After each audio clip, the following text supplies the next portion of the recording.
ನನ್ನ ಬದುಕಿನ ಬಗ್ಗೆ ಮಾತನಾಡುವಾಗ ನಾನು ಒಂದು ಮಾತನ್ನು ಒಂದು ಒಂದು ಪೀಠಿಕೆಯಾಗಿ ನಾನು ಹೇಳಬೇಕು. ನನ್ನ ಜೀವನದಲ್ಲಿ ನಾನು ಗ್ರಹಿಸಿದ ಒಂದು ಸಂಗತಿ ಅಂದರೆ, ನಮಗೆ ಸಿಕ್ಕುವ ಅವಕಾಶಗಳನ್ನು ಸದುಪಯೋಗ ಮಾಡಿಕೊಳ್ಳುವುದು. ಬಹಳ ಬಾರಿ ಇದನ್ನು ಮಾಡುವಲ್ಲಿ ವಿಶೇಷವಾಗಿ ಯುವಕರು, ವಿದ್ಯಾರ್ಥಿಗಳು ಸೋಲ್ತಾರೆ. ಅವಕಾಶಗಳು ಬಂದಾಗ ಅದನ್ನು ನಾವು ಅನುಭವಕ್ಕೆ ಅಂತ ಬಳಸಿಕೊಳ್ಬೇಕು. ಅವಕಾಶದಿಂದ ಹಣ ಎಷ್ಟು ಬರ್ತದೆ, ನನಗೆ ಎಷ್ಟು ಲಾಭ ಆಗುತ್ತದೆ, ಈ ವ್ಯಾವಹಾರಿಕ ದೃಷ್ಟಿಯ ಬದಲು ಒಂದು ಅವಕಾಶ ಸಿಕ್ಕಿದಾಗ ಅದರಿಂದ ನನಗೇನು ಅನುಭವ ಸಿಗುತ್ತದೆ, ಆ ಅನುಭವ ನನ್ನ ವೈಯಕ್ತಿಕ ಬೆಳ್ಕೊಳ್ಳೋದಕ್ಕೆ ಎಷ್ಟು ಲಾಭ ಆಗುತ್ತೆ, ಈ ದೃಷ್ಟಿಯಿಂದ ಯೋಚನೆ ಮಾಡಬೇಕು ಅಂತ ಹೇಳುವ ನಾನು. ನನ್ನ ಬದುಕಿನ ಒಂದು 40-50 ವರ್ಷಗಳಲ್ಲಿ ಇದೊಂದು ತತ್ವ ಅಂತ ಇಟ್ಟುಕೊಂಡವ ನಾನು, ಒಂದು ಸಿದ್ಧಾಂತ ಅಂತ ಇಟ್ಟುಕೊಂಡವ ನಾನು. ಈಗ ನಾನು ಹುಟ್ಟಿದ್ದು ಬೆಳೆದದ್ದು ತೀರಾ ಹಳ್ಳಿಯಲ್ಲಿ. ನೀವು ಬಂಟ್ವಾಳ ತಾಲೂಕು ವಿಟ್ಲ ಅಂತ ಕೇಳಿರ್ಬೋದು. ಅಲ್ಲಿ ಕೂಡೂರು ಅಂತ ಒಂದು ಮನೆ, ಆ ಜಾಗದ ಹೆಸರು ಕೂಡೂರು. ಮನೆಯಲ್ಲಿ ಹುಟ್ಟಿ ಬೆಳೆದವನು ನಾನು. ದೊಡ್ಡ ಕುಟುಂಬ ಅದು ನಮ್ಮದು. ನಮ್ಮ ತಂದೆ ತಾಯಿಗೆ 11 ಮಂದಿ ಮಕ್ಕಳು. ನಾನು 10ನೇಯವನು. ಕೆಲವರು ನಗಾಡ್ತಾರೆ, ಈಗಲೂ ಕೇಳಿದರು. ನಾನೊಂದು ಕ್ರಿಕೆಟ್ ಟೀಮ್ ಅಂತ ಒಂದು ಹೇಳುವ ಒಂದು ತಮಾಷೆ ಉಂಟು. 10ನೇವ ನಾನು. ನಾವು 6 ಗಂಡು ಮಕ್ಕಳು, 5 ಹೆಣ್ಣು ಮಕ್ಕಳು. ಒಂದು ಅರ್ಥದಲ್ಲಿ ಮನೆ ಬಹಳ ಶ್ರೀಮಂತವಾದ ಮನೆ, ಆದರೆ ಆರ್ಥಿಕವಾಗಿ ಒಂದು ಕೆಳ ಮಧ್ಯಮ ವರ್ಗದ ಕುಟುಂಬ ನಮ್ಮದು. ಒಂದು ಸಣ್ಣ ಹಿಡುವಳಿ ಇತ್ತು. ತಂದೆ ಕೃಷಿ ಮಾಡ್ತಾಯಿದ್ದರು. ಬೇಸಾಯ ಮಾಡಿದ್ದು ಒಂದು ವರ್ಷಕ್ಕೊಂದು 2-3 ತಿಂಗಳಿಗೆ ಖರ್ಚಿಗೆ ಬರ್ತಿತ್ತು. ಉಳಿದು ಗೇಣಿ ಕೊಡಲಿಕ್ಕಿತ್ತು. ಗೇಣಿ ಕೊಡಬೇಕಲ್ಲ. ಗೇಣಿ ಕೊಟ್ಟು ಉಳಿದಂಥದ್ದು ಮತ್ತು ಬೈಹುಲ್ಲು ಮತ್ತು ದಡ್ಡು ಅಷ್ಟೇ ಸಾಮಾನ್ಯವಾಗಿ ಹಳ್ಳಿಗಳಲ್ಲಿ. ಉಳಿದ ದಿನಗಳಲ್ಲಿ ಬೇರೆ ಕಡೆ ಕೆಲಸ ಮಾಡಿ ಕೂಲಿ ನಾಲಿ ಮಾಡಿಕೊಂಡು ಬದುಕುತ್ತಾ ಇದ್ದಂಥ ಒಂದು ಕುಟುಂಬ ಅದು. ಆದರೆ ಮನೆಯಲ್ಲಿ ಬಡತನ ಇದ್ದರೂ ಆ ಪರಿಸರದಲ್ಲಿ ಒಂದು ಸಂತೋಷ ಇತ್ತು, ಒಂದು ಸಂಭ್ರಮ ಇತ್ತು. ಅದನ್ನು ನಾನು ಹಸಿರು ತೋಟಗಳ ನಡುವೆ ಅಂತ ಒಂದು ಅಲಂಕಾರಿಕವಾಗಿ ಹೇಳ್ಬೋದು. ಒಂದು ಹರಿಯುವ ತೋಡು ಇತ್ತು ಅಂತ ಹೇಳ್ಬೋದು. ಒಂದು ಮಾವಿನ ಕಟ್ಟೆ ಇತ್ತು. ಅಲ್ಲಿ ವರ್ಷಕ್ಕೆ ಜಾತ್ರೆ ಕೋಲಾಗ್ತಾ ಇತ್ತು, ಕೋಳಿ ಕಟ್ಟಾಗ್ತಾ ಇತ್ತು. ಅಲ್ಲಿ ಕಂಬಳ ಗದ್ದೆ ಇತ್ತು. ಹೀಗೆ ಆ ದೃಷ್ಟಿಯಿಂದ ಸಾಂಸ್ಕೃತಿಕವಾಗಿ ತುಂಬ ಸಮೃದ್ಧವಾದ, ಭಾಳ ಸಂತೋಷ ಕೊಡುವ ಅನೇಕ ಸಂಗತಿಗಳು ಅಲ್ಲಿ ಇದ್ದವು. ಅಂದರೆ ಮನೆಯ ಒಳಗಡೆ ಬಡತನ ಇತ್ತು, ಹೊರಗಡೆ ಸಮೃದ್ಧಿ ಇತ್ತು. ಈ 2 ಅವಕಾಶಗಳು ಕೂಡ ಅಥವಾ 2 ಅಂಶಗಳು ಕೂಡ ನನ್ನ ಬದುಕನ್ನು ರೂಪಿಸ್ತಾ ಬಂದಿವೆ. ನಮ್ಮಲ್ಲಿ ತಾಯಿ ಇದ್ದರು, ಅಣ್ಣಂದಿರು, ಅತ್ತಿಗೆಯಂದಿರಿದ್ದರು. ಅಣ್ಣ ತಮ್ಮಂದಿರ ಒಳಗೆ ಬಹಳ ಒಳ್ಳೆಯ ಸರಸ ಸಂಬಂಧ ಇತ್ತು ಅಂತ ನಾನು ಹೇಳುವುದಿಲ್ಲ. ಯಾಕೆಂದರೆ ಬಡತನ ಇದ್ದಾಗ ಸಹಜವಾಗಿ ಸಣ್ಣ ಸಣ್ಣ ವಿಷಯಗಳಿಗೆ ಜಗಳ, ಸ್ವಾರ್ಥ ಇದೆಲ್ಲ ಇದ್ದದ್ದೇ. ಆದರೆ ಇದರಿಂದೆಲ್ಲ ನಾನು ಕಲಿತಾ ಇದ್ದೆ. ಈ ಬಡತನ ಇದ್ದಾಗಲೂ ಕೂಡ ಇರುವುದನ್ನು ಹೇಗೆ ಸಂತೋಷವಾಗಿ ಹಂಚಿಕೊಳ್ಳಬಹುದು ಅಂತ ಇದು ನಾನು ಆಗ ಕಲ್ತುಕೊಂಡದ್ದು. ನೋಡ್ತಾ ಇದ್ದೆ, ಅದನ್ನು ಕಲಿತಾ ಇದ್ದೆ. ಈಗ ನಮ್ಮಲ್ಲಿ ಹೆಂಗಸರಿದ್ದರು, ಪಾಪ ಕಳಿಂಜಿ ಮಲೆಗೆ ಹೋಗ್ತಾಯಿದ್ರು. ಸೊಪ್ಪು ತರಬೇಕು, ಕಟ್ಟಿಗೆ ತರಬೇಕು, ಮಳೆಗಾಲದ ಮೇಲೆ ಎಲ್ಲ ಕಟ್ಟಿಗೆ ಹೊತ್ತುಕೊಂಡು ಬರಬೇಕು, ಮನೆಯಲ್ಲಿ ರಾಶಿ ಹಾಕಬೇಕು. ಆಮೇಲೆ ನಮ್ಮ ಮನೆಯ ಬೇಸಾಯದ ಗದ್ದೆ ಆದ ಮೇಲೆ ಮತ್ತೆ ಬೇರೆ ಕಡೆಗೆ ಹೋಗೋದು, ಬೇರೆಯವರ ಗದ್ದೆಯಲ್ಲಿಯೇ ಕೆಲಸ ಮಾಡಿ ಅಲ್ಲಿಂದ ತಂದು ಜೀವನ ನಡೆಸ್ತಾ ಇರುವಂಥ ಒಂದು ಕಾಲ ಇತ್ತು. ಇದು ಒಂದು ಕೆಳ ಮಧ್ಯಮ ವರ್ಗ ಅಂತ ಹೇಳಿದ್ರೆ ಆರ್ಥಿಕವಾದ ಒಂದು ಪರಿಭಾಷೆಯಲ್ಲಿ ನಾನು ಹೇಳೋದು. ಹಾಗಂತೇಳಿ ಮನೆಯ ಒಳಗಡೆ ಒಂದು ಜಗತ್ತಿತ್ತು. ಒಂದು ಜಾನಪದ ಜಗತ್ತದು. ನನ್ನ ತಾಯಿ ಬಹಳ ಚಂದ ಕವಿತೆಗಳನ್ನು ಹೇಳ್ತಾಯಿದ್ರು. ಓಬೇಲಿ ಕವಿತೆ ಹೇಳ್ತಾಯಿದ್ರು. ನಾನೊಬ್ಬರು ಅತ್ತಿಗೆ ತುಂಬ ಅಜ್ಜಿ ಕಥೆಗಳನ್ನು ಹೇಳ್ತಾಯಿದ್ರು. ನನ್ನ ತಂದೆ ಒಳ್ಳೆಯ ಕೃಷಿಕ. ಬೇಸಾಯ ಮಾಡುವುದರಲ್ಲಿ, ಗದ್ದೆಯನ್ನು ಹದ ಮಾಡುವುದರಲ್ಲಿ, ಬೀಜ ಬಿತ್ತುವುದರಲ್ಲಿ, ಆ ಬೆಳೆಯನ್ನು ಬೆಳೆಯುವುದರಲ್ಲಿ ಸಣ್ಣ ಸಣ್ಣ ರೈತ ಆದರೂ ಕೂಡ ಅವರಿಗೆ ಅವರದ್ದೇ ಆದ ಒಂದು ತಿಳುವಳಿಕೆ ಅವರಿಗಿತ್ತು. ಹಾಗಾಗಿ ಒಂದು ಬದಿಯಿಂದ ಕಳಿಂಜಿ ಮಲೆಯ ಸಹವಾಸ ಅಂದರೆ ಕಾಡು, ಅಲ್ಲಿನ ಮರಮಟ್ಟುಗಳನ್ನು ಬಳಸಿಕೊಳ್ಳುವಂಥದ್ದು, ಸೌದೆ ಸೊಪ್ಪು ಇತ್ಯಾದಿ, ಅದು ಒಂದು ಬಗೆ.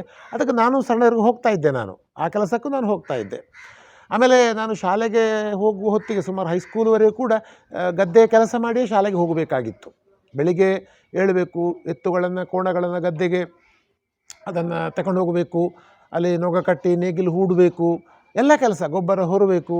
ಹಾಗೆ ನಾನು ಶಾಲೆಗೆ ಹೋದಾಗ ನನ್ನ ಮಾಸ್ಟರ್ಗಳು ಕೇಳ್ತಾಯಿದ್ರು, ಆಣಂಬೆ ಇನ್ನಿತ ಅಡತದ್ದು ಬತ್ತಾನ ಇಂಚಿನ ಕತೆ ಅಂತ ಒಂದು ತುಳುವಲ್ಲಿ ಮಾತಾಡೋದು ಅವರು.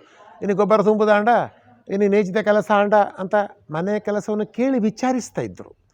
ಶಾಲೆಯ ಒಳಗೆ ಕನ್ನಡವೇ.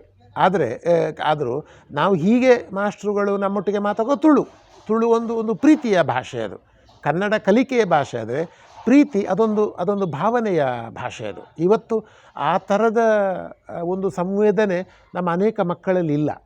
ಶಾಲೆಯಲ್ಲಿ ತುಳು ಮಾತಾಡೋದು ಒಂದು ಸಂತೋಷ. ಅದು ಮಾಸ್ಟ್ರು ಏನಲ್ಲಿತ್ತೀನಿ ತುಳುಟು ಪಾತೇರಿಯರು ಅಂತ ಹೇಳಿದರೆ ಒಂದು ಸಂತೋಷ ಆಗ್ತಾ ಇತ್ತು. ನನಗೆ ಈಗಲೂ ನೆನಪು ಬರ್ತದೆ. ನಾನು 7ನೇ ಪಾಸಾಗಿ 8ನೇ ಹೈಸ್ಕೂಲಿಗೆ ಹೋಗುವಾಗ, ವಿಟ್ಲಕ್ಕೆ ಹೋಗುವಾಗ ಅಲ್ಲಿ ಕನ್ನಡ ತೆಕ್ಕೊಳ್ಳೋದು ಸಂಸ್ಕೃತ ತೆಕ್ಕೊಳ್ಳೋದು ಅಂತ ಇತ್ತು ಒಂದು. ಅವರು ಕರೆದ್ರು, ತುಳುವಲ್ಲೇ ಶುರು ಮಾಡಿದರು. ನಮ್ಮೆ ಈ ಸಂಸ್ಕೃತ ಒಂದು ಬರೆತತ್ತ, ನಿನಗೆ ಸಂಸ್ಕೃತ ನಾಲಗೆ ಮಗುರುವ ನಿನ್ನ ದೊರಗು ನಾಲಗೆಗೆ.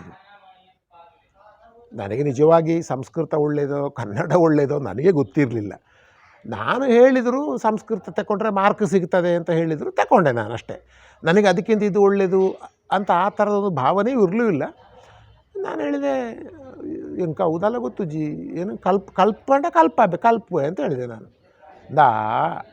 ನಿನ್ನ ನಿಕ್ಕೆ ನಾಲಗೆ ಸರಿ ಮಗ್ರಂದು ಆಯ್ತು ಸಂಸ್ಕೃತ ಓದ್ಯರ ಪದ್ಯ ಶ್ಲೋಕ ಪೂರ ಉಂಡವು ಆವಂದು ನಡೆದು ಬುಕ್ಕ ನಿನ್ನ ಕೈಲ ಈ ನಾಯಿರದ ಪುಡಿ ಪತ್ತದು ದಡ್ಡ ಆತಂಡವು, ಅಂದರೆ ಕೈಯಲ್ಲಿ ದಡ್ಡಾಗಿದೆ. ಅಂದರೆ ನಿಕ್ಕ ಒಬ್ಬರು ಆವಂದು ಈ ಕನ್ನಡ ದೆತ್ತೋನು ಅಂತ ಹೇಳಿದರು. ಈಗ ನನಗೆ ಕಾಣ್ತದೆ, ಹಾಗೆ ಹೇಳುವಾಗ ಆ ಮಾಸ್ಟ್ರ ಮನಸ್ಸಲ್ಲಿ ಏನಿತ್ತು ಭಾಷೆಯ ಬಗ್ಗೆ, ನಾನೊಬ್ಬ ಶೂದ್ರ ಸಂಸ್ಕೃತ ಕಲಿಬಾರ್ದು ಅಂತ ಇತ್ತು ಈಗ ನನಗೆ ಯೋಚನೆ ಬರ್ತದೆ. ಆದರೆ ಆಗ ನನಗೇನು ಅನ್ನಿಸಲೇ ಇಲ್ಲ. ಆಗ ಬಹುಶಃ ನನ್ನ ಒಳ್ಳೆಯದಕ್ಕೆ ಹೇಳ್ತಾ ಇದ್ದಾರೆ ಅಂತ, ನೀವು ಕನ್ನಡ ತೆಕ್ಕೋ ಅಂತ. ಆಮೇಲೆ ಕನ್ನಡ ತೆಕ್ಕೊಂಡು ಈಗ ನಾನು ಕನ್ನಡದ ಮೇಷ್ಟ್ರಾಗಿ ಕನ್ನಡದ ಕೆಲಸವನ್ನೇ ಮಾಡಿದ್ದು. ಅದು ಬೇರೆ ಒಂದು ಇತಿಹಾಸ, ಬೇರೆ ಒಂದು ದೀರ್ಘ ಕಥೆ ಅದು. ಅಂದರೆ ನಾನು ಏನು ಹೇಳಬೇಕಾಗಿದೆ ಅಂದರೆ, ಶಾಲೆಯಲ್ಲಿ ನಮ್ಮನ್ನು ಒಪ್ಪಿಸಬೇಕಾದ್ರೆ, ನಮ್ಮ ಮನಸ್ಸಿಗೆ ಹೃದಯಕ್ಕೆ ತಟ್ಟುವ ಹಾಗೆ ಹೇಳಬೇಕಿದ್ರೆ ಅದು ತುಳು ಆಗಬೇಕು ಅಂತ. ನನಗೆ ತುಳು ಬೊಡ್ಚಿ ಇದು ಸಂಸ್ಕೃತ ಬೊಡ್ಚಿ ಅಂತ ಹೇಳುವಾಗ ನನಗೆ ಆಯಿತು ಅಂತಲೇ ಕಂಡಿತು. ನನಗೆ ಬೇಡ ಹಾಗಾದರೆ ಹಾಗೆ ಇಜ್ಜಿಯಾನ ಕಲ್ಪು ಹಠ ಇಲ್ಲ, ಬರಲಿಲ್ಲ. ಅಂದರೆ ಬಹಳ ಬಾರಿ ಒಂದು ಭಾಷೆ ನಮ್ಮನ್ನು ಒಪ್ಪಿಸ್ತದೆ ಅಂತ. ಅದು ಭಾವನೆಗಳಿಗೆ ಹತ್ತಿರವಾಗಿದ್ದರೆ ನಮ್ಮ ಮನಸ್ಸನ್ನು ಹೃದಯವನ್ನು ಆ ಭಾಷೆ ಅದು ಪರಿವರ್ತನೆ ಮಾಡ್ತದೆ ನನಗೆ ಕಾಣ್ತದೆ. ನಾನು ಓದಿದ್ದು ಪ್ರೈಮರಿ ಶಾಲೆ, ಪ್ರಾಥಮಿಕ ಶಾಲೆ ಒಂದು ಅಣಿಲಕಟ್ಟೆ ಅಂತ, ಕಳಿಂಜಿ ಮಲೆಯ ಬುಡದಲ್ಲಿದ್ದಂಥ ಶಾಲೆ. ಅಲ್ಲಿ 5ನವರೆಗೆ. ಆಮೇಲೆ ವಿಟ್ಲದಲ್ಲಿ 6, 7 ಅದು ಹಿರಿಯ ಪ್ರಾಥಮಿಕ ಶಾಲೆ. ಆಮೇಲೆ ವಿಟ್ಲ ಹೈಸ್ಕೂಲು, ಮತ್ತು ವಿಟ್ಲ PUC ಪದವಿ ಪೂರ್ವ ಕಾಲೇಜು, ಮತ್ತು ಡಿಗ್ರಿಗೆ ವಿವೇಕಾನಂದಕ್ಕೆ ಹೋದದ್ದು. ನನ್ನ ಆ ಅರ್ಥದಲ್ಲಿ ನನ್ನ ಆರಂಭದ ಶಿಕ್ಷಣ ನನ್ನ ಮನೆ ಹತ್ತಿರ ಮತ್ತು ವಿಟ್ಲ ಪರಿಸರದಲ್ಲೇ ಇದ್ದದ್ದು. ಈಗ ನೀವು ಕೇಳ್ಬೋದು, ಏನು ನಿನಗೆ ವಿಟ್ಲದ ಬಗೆಗಿನ ಒಂದು ಪ್ರೇರಣೆ ಪ್ರೀತಿ ಏನು ಅಂತ. ಒಂದು ಮಾತು ಹೇಳಬೇಕು ನಾನು. ಅನೇಕ ಘಟನೆಗಳನ್ನು ಹೇಳಬಹುದು ನಾನು, ಆದರೆ ಹೇಳಲೇಬೇಕಾದ ಒಂದು ಘಟನೆ ಅಂದರೆ, ನಮ್ಮ ಮನೆ ಹತ್ತಿರ ಒಂದು ಕಟ್ಟೆ ಇತ್ತು. ಅಲ್ಲಿ ಕಟ್ಟೆ ನೇಮ ಅಂತ ಆಗ್ತದೆ, ಭೂತದ ಕೋಲ ಆಗ್ತದೆ. ಈಗಲೂ ನೆನಪಿದೆ. ಅವರು ಪಕ್ರು ಪರವ ಅಂತ ಭಾಳ ಹಿರಿಯ ಅನುಭವಿ ಕಲಾವಿದ. ಅವರು ಸಂಜೆ ಮನೆಗೆ ಬರೋದು, ಮನೆಗೆ ಬಂದು ಮನೆಯಲ್ಲೆಲ್ಲ ಸುಖ ದುಃಖ ಎಲ್ಲ ಮಾತಾಡಿ ವೀಳ್ಳಿ ಎಲ್ಲ ತಿಂದು ಹೋಗೋದು ಅವರು. ನನ್ನ ಕತೆ ಬಹಳ ಉದ್ದ ಮಾಡೋದಿಲ್ಲ ನಾನು. ನನಗೆ ನನ್ನ ಬದುಕನ್ನು ಪ್ರಭಾವಿಸಿದ ಅಂಶ ಹೇಳೋದು ನಾನು. ಪರವ ಬಂದು ನಮ್ಮನ್ನೆಲ್ಲ ವಿಚಾರಿಸಿ ಬುಕ್ಕ ನೇಮಗು ಬರ್ಪರತ್ತ ಅಂತ ನಮ್ಮ ಹತ್ರ ಹೇಳಿ ಬಲೆ ಅಂತೆಲ್ಲ ಹೇಳಿ ಅವರು ಹೋಗೋದು. ಅದು ನೇಮ ಭೂತ ಕಟ್ಟಿ ಎದ್ದು ನಿಲ್ಲುವಾಗ ಸುಮಾರು ಒಂದು 10:30, 11 ಗಂಟೆ ಆಗ್ತದೆ. ದೆಯ್ಯಂಕುಳು ನೇಮ ಅದು. ನಾವೆಲ್ಲ ಬೇಗ ಸ್ನಾನ ಮಾಡಿ ಊಟ ಮಾಡಿ ಎಲ್ಲ ಹತ್ತಿರ, ಆದರೂ ಅಂಗಳದಲ್ಲಿ ಕೂತ್ಕೊಂಡು ನೋಡೋದು ಎಷ್ಟೊತ್ತಿಗೆ ಭೂತ ಎದ್ದು ನಿಲ್ತದೆ ಅಂತ. ಆಗ ಇದ್ದಕ್ಕಿದ್ದಾಗೆ ಈ ಬ್ಯಾಂಡಿನ ಶಬ್ದ, ತಾಸೆ ಸಮ್ಮೇಳದ ಶಬ್ದ, ಆಮೇಲೆ ಬೆಡಿಗರ್ನಾಲ್ ಇದೆಲ್ಲ ಸುಡುಮದ್ದೆಲ್ಲ ಆಗುವಾಗ ಭೂತ ಲಕ್ಕದುಂತುಂಡು ಅಂತ ಮನೆಯವರೆಲ್ಲ ಪೋಲೆ ಭೂತ ಲಕ್ಕದುಂತುಂಡು ಪೋಲೆ ಅಂತೇಳಿ ನಮ್ಮನ್ನು ಹೊರಡಿಸೋದು. ಓಡಿತು ಗದ್ದೆಯ ಇದು. ನಾನು ಹೇಳಬೇಕಾದ ಸಂಗತಿ ಏನು ಅಂದರೆ, ಸಂಜೆ ಆ ಪರವ ನಮ್ಮ ಮನೆಗೆ ಬಂದಿದ್ದರು. ಜಗಲಿಯಲ್ಲಿ ಕೂತು ವೀಳ್ಯ ತಿಂದು ಹೋಗಿದ್ದರು. ನಿಮ್ಮ ಹಾಗೆ ಇದ್ದರು ಅವರು. ನಾನು ಒಂದು 3 ಗಂಟೆ ಬಿಟ್ಟು ಅಥವಾ 4 ಗಂಟೆ ಬಿಟ್ಟು ಹೋಗಿ ನೋಡ್ತೇನೆ. ಆಗ ನಾನು 3 ಗಂಟೆ ಹಿಂದೆ ನೋಡಿದ ಪರವ ಇದ್ದಕ್ಕಿದ್ದ ಹಾಗೆ ಆ ವೇಷಭೂಷಣಗಳನ್ನು, ನಮ್ಮಲ್ಲಿ ಅರ್ಧಲಪಾಡು ಅಂತ ಒಂದು ಶಬ್ದ, ಅರ್ಧಲಪಾಡು ವೇಷ ಕಟ್ಟಣ ಅಂತ, ಸೂಕ್ಷ್ಮ ನೋಡಿದರೆ ಆ ಮುಖವರ್ಣಿಕೆ, ಆಮೇಲೆ ದೇಹದ ಉದ್ದಕ್ಕೂ ಕಟ್ಟಿಕೊಳ್ಳುವ ಬೇರೆ ಬೇರೆ ಬಗೆಯ ವೇಷಭೂಷಣಗಳು, ಕಾಲಿಗೆ ಗಗ್ಗರ, ಎತ್ತರವಾದ ಒಂದು ಅಣಿ, ಆಮೇಲೆ ಜಕ್ಕೆಲಣಿ, ಭುಜಪತ್ತು, ಆಮೇಲೆ ಎದೆಗೆ ಕಟ್ಟಿಕೊಳ್ಳುವಂಥದ್ದು, ಈ ಆಭರಣ, ಕೈಯಲ್ಲಿ ಆಯುಧಗಳು, ಇದನ್ನು ಹಿಡ್ಕೊಂಡು ನೋಡಿದರೆ ಹಾಗಿದ್ದ ಪರವ ಎಂತಾದ, ಹೇಗಾದ, ಇದೊಂದು ಕುತೂಹಲ ನನಗೆ, ವಿಸ್ಮಯ. ಸಾಮಾನ್ಯ ಮನುಷ್ಯ ಅಂತಿದ್ದ, ಈಗ 2 ಪಟ್ಟು ಅಗಲ 2-3 ಪಟ್ಟು ಎತ್ತರದ ವೇಷ ಕಟ್ಟಿಕೊಂಡು ನಿಲ್ಲುವಾಗ ಆ ಎಳೆಯ ಮನಸ್ಸಿಗೆ ನನಗೆ ನನ್ನ ಪರವನನ್ನು ಹುಡುಕುವ ತವಕ. ನಾನು ಸಂಜೆ ಮಾತನಾಡಿದ ಪರವ ಎಲ್ಲಿ ಹೋದ ಅಂತ. ಯಾಕಂದರೆ ಇದು ಪರವ ಅಲ್ಲ, ದೈವ ಅಲ್ಲ, ಭೂತ ಅಲ್ಲ. ಎಲ್ಲರೂ ಎದ್ದು ನಿಂತು ಕೈ ಮುಗಿಯುವುದು ಏನು, ಅದಕ್ಕೆ ಹಿಂಗಾರ ಹಾಕುವುದೇನು, ಪ್ರಾರ್ಥನೆ ಮಾಡುವುದೇನು, ನನಗೆ ಆಗ ಸತ್ಯಕಾರು ಗೊತ್ತಿಲ್ಲ. ಅದು ಪರವನಿಗೆ ಕೈ ಮುಗಿಯುವುದೋ, ದೈವಕ್ಕೆ ಕೈ ಮುಗಿಯುವುದೋ, ಪರವ ಮಾತಾಡುವುದೋ. ಆಗ ನನಗೆ ಒಂದು ವೇಷ, ಪರವನ ಒಂದು ಕಲಾವಂತಿಕೆ ಇದೆಯಲ್ಲ. ನಾನು ಏನು ಹೇಳಬೇಕಾಗಿದೆ ಅಂತಂದರೆ, ನಾವು ಎಳವೆಯ ಮಕ್ಕಳಿಗೆ ಒಂದು ಕಲಾ ಪ್ರಕಾರ ಅರ್ಥ ಮಾಡಿಕೊಳ್ಳುವಾಗ ಸಿದ್ಧಾಂತ ಬೇಡ ಅಂತ. ನಿಮಗೆ ಬೇಕಾಗುವ ತೆರೆದ ಮನಸ್ಸು ಮಾತ್ರ. ಒಂದು ದೈವವನ್ನು ಕಣ್ಣು ಬಿಟ್ಟು, ಒಂದು ಭೂತ ವೇಷವನ್ನು ಕಣ್ಣು ಬಿಟ್ಟು ನೋಡಿ, ಅಷ್ಟೇ ಸಾಕು.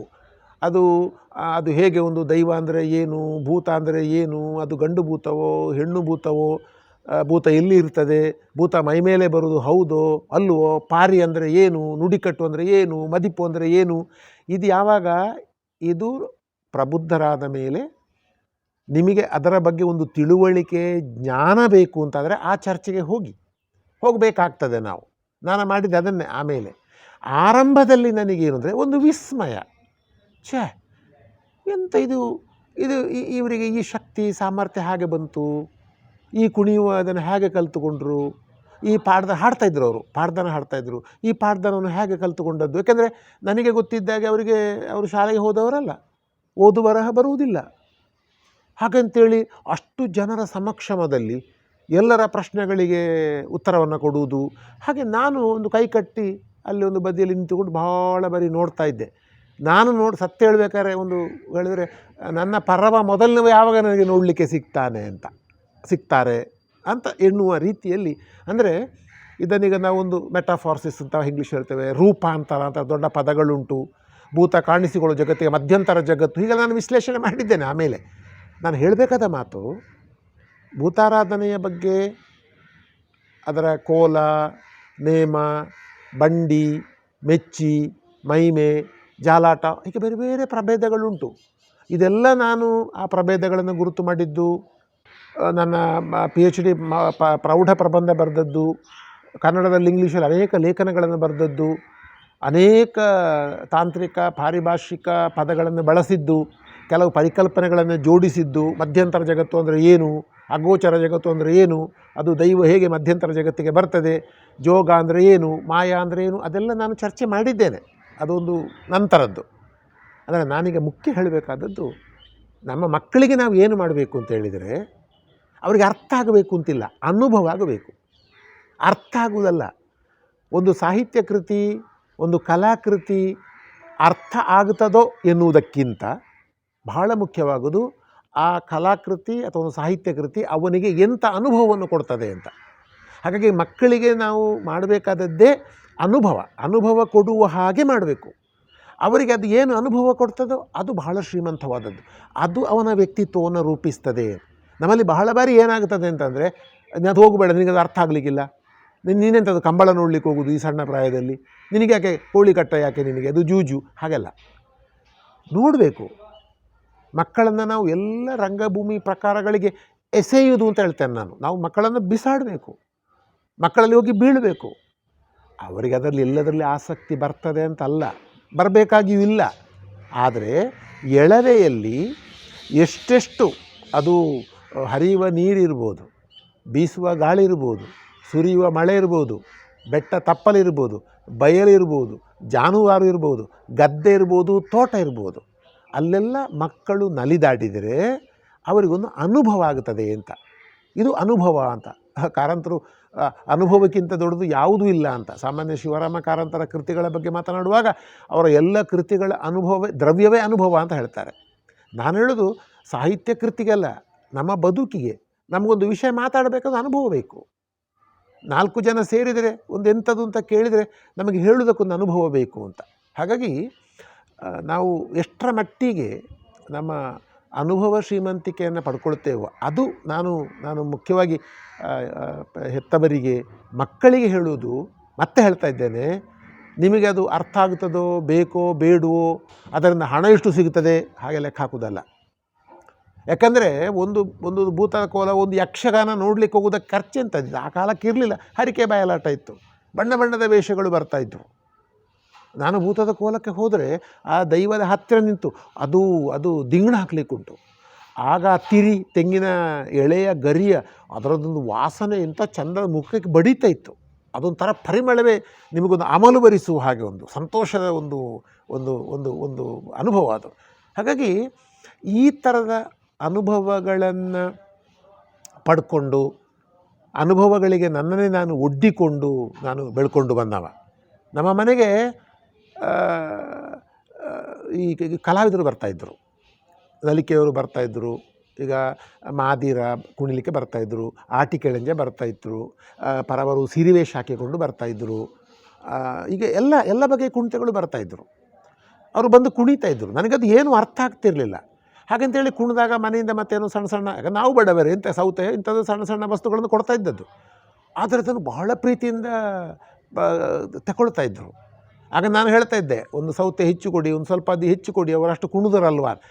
ಹಾಗೆ ನಾನು ಹೇಳುವ ಮೂಲಕ ನಾನು ದೊಡ್ಡವರ ಬಡತನ ನಿವಾರಣೆಗೆ ಮಾಡ್ತಾಯಿದ್ದೆ ಅಂತಲ್ಲ, ನನಗೆ ಕಾಣ್ತಿತ್ತು ಅವರು ಬಂದು ಕುಣಿತಾ ಇದ್ದರು. ಒಂದಿಷ್ಟು ಕೊಡುವ ಬದಲು ಮತ್ತು ನಾನೇ ಒಂದು ತಂದು ಕೊಡುವಂಥದ್ದು, ಹೀಗೆ ಒಂದು ಸಣ್ಣ ಘಟನೆಗಳು ನನಗೆ ನೆನಪಾಗೋದು ನನಗೆ. ಅಂದರೆ ಆಗ ನನಗೆ ಅನ್ನಿಸ್ತಾ ಇತ್ತು, ಈಗ ನೋಡಿ ನಮ್ಮ ಮನೆಯ ಒಳಗೆ ಬರಲಿಕ್ಕೆ ಇರಲಿಲ್ಲ, ಈ ನಮ್ಮಲ್ಲಿ ಈ ಜಾತಿ ಆಧಾರಿತ ಶ್ರೇಣೀಕೃತ ವ್ಯವಸ್ಥೆ ಎಲ್ಲ ಇತ್ತು. ಹಾಗೆಂತೇಳಿ ನಾವು ಹೊರಗಡೆ ನಾನು ಹೋಗಿ ಮುಟ್ತಾ ಇದ್ದೆ, ಅವರನ್ನು ಮಾತಾಡೋದು ಇದೆಲ್ಲ ಮಾತಾಡಿದ್ರೆ ಮುಟ್ತಾ ಇದ್ದೆ. ಹಾಗೆ ನೋಡಿದ್ರೆ ಭೂತಾರಾಧನೆಯಲ್ಲಿ ಕ್ಷೇತ್ರ ಕಾರ್ಯ ಮಾಡುವಾಗ ನಾನು ಪರವರ ಜೊತೆಗೇ ಅವರ ಒಂದು ಹಸಿ ಮಡಲಿನಲ್ಲೇ ಮಲ್ಕೊಂಡಿದ್ದದ್ದು. ನಾನು ರಾತ್ರಿ ಇಡೀ ನನ್ನನ್ನು ಬಾಲೆ ಅಂತ ಕರೆಯುವವರು. ಅವರೊಟ್ಟಿಗೆ ಸಹ 100ಕ್ಕಿಂತ ಹೆಚ್ಚು ಕೋಲ ನೋಡಿದ್ದೇನೆ. ಆ ಕಾಪು ಮಜಲ್ನ ಪಕ್ಕರು ಪರವರ ಜೊತೆಗೆ ಅವರ ಹೆಂಡತಿ, ಅವರ ಮಗ, ಅವರ ಸೊಸೆಯಂದಿರೊಟ್ಟಿಗೆ 100ಕ್ಕಿಂತ ಹೆಚ್ಚು ಕೋಲ ನೋಡಿದ್ದೇನೆ. ಅವರು ನನಗೆ ಆಗಾಗ ಬಾಯಾರಿಕೆ ಕೊಡೋದು, ಕರೆದು ಮಾತನಾಡಿಸುವುದು, ಒಂಜಿ ಪಣಿ ಜೆಪ್ಪುಲೈತೆ ಒಂಚ ಪೊರ್ತುಂಡು ಅಂತ ಹೇಳೋದು, ಇದೆಲ್ಲ ಅನುಭವಗಳು ನೋಡಿ. ಈಗ ನಾನು ಹೇಳೋದು, ನಾವು ಜಾತಿಯನ್ನಿಟ್ಟುಕೊಂಡು ಅವನು ಮೇಲೆ ಇವನು ಕೆಳಗೆ ಅದು ಬೇರೆ. ಆದರೆ ಈ ಜಾತಿಗಳ ನಡುವೆಯೂ ಕೂಡ ನಮ್ಮನ್ನು ಬಂಧಿಸುವ ಅನೇಕ ಅಂಶಗಳುಂಟು ಅಂತ. ಈಗ ನಮ್ಮನ್ನು ಹತ್ತಿರ ತಂದದ್ದೇನು? ಒಂದು ಆರಾಧನೆ, ಒಂದು ರಂಗಭೂಮಿ, ಅವರ ವೃತ್ತಿ ಅದು. ನನಗೊಂದು ಆಸಕ್ತಿ, ಒಂದು ಕುತೂಹಲ, ಅದರ ಏನದು ತಿಳ್ಕೊಳ್ಳುವ ಅಂತ.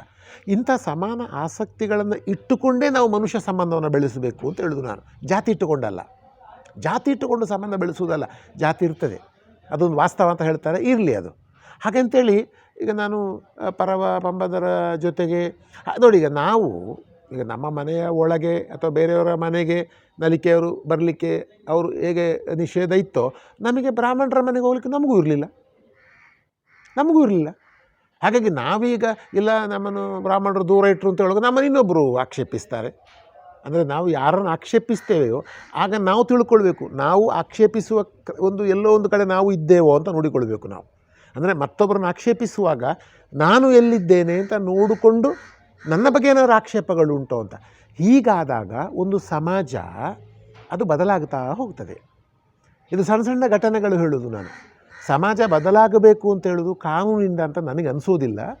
ಸಮಾಜ ಬದಲಾಗಬೇಕಾದ್ರೆ ಅದು ಮನುಷ್ಯ ಸಂಬಂಧಗಳನ್ನು ಅರ್ಥ ಮಾಡಿಕೊಳ್ಳುವ ಮೂಲಕ ಒಂದು ಸಮಾಜ ಬದಲಾಗಬೇಕು.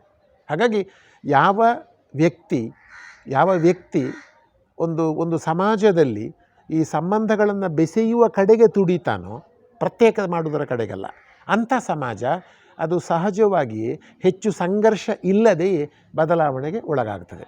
ಬಹುಶಃ ನಾನು ಈ ವಿಷಯಕ್ಕೆ ಸಂಬಂಧಪಟ್ಟಾಗ ಹೇಳಬಹುದಾದ ಕೊನೆಯ ಮಾತು ಏನು ಅಂತಂದರೆ, ಸಂಘರ್ಷ ಇರ್ತದೆ, ಪ್ರತಿಭಟನೆಗಳು ಇರ್ತವೆ, ಆದರೆ ಅದಕ್ಕಿಂತ ಹೆಚ್ಚು ಪರಿಣಾಮಕಾರಿಯಾದದ್ದೇನು ಅಂತಂದರೆ, ನೀವು ವಿಷಯವನ್ನು ವಿವರಿಸಿ ಮನವರಿಕೆ ಮಾಡಿ ಒಂದು ಸಮನ್ವಯದ ಹಾದಿಯನ್ನು ತುಳಿದರೆ ಸಮಾಜ ಹೆಚ್ಚು ಸಂಕಟಗಳಿಲ್ಲದೆ ಬದಲಾವಣೆಗೆ ಒಳಗಾಗುತ್ತದೆ ಅಂತ.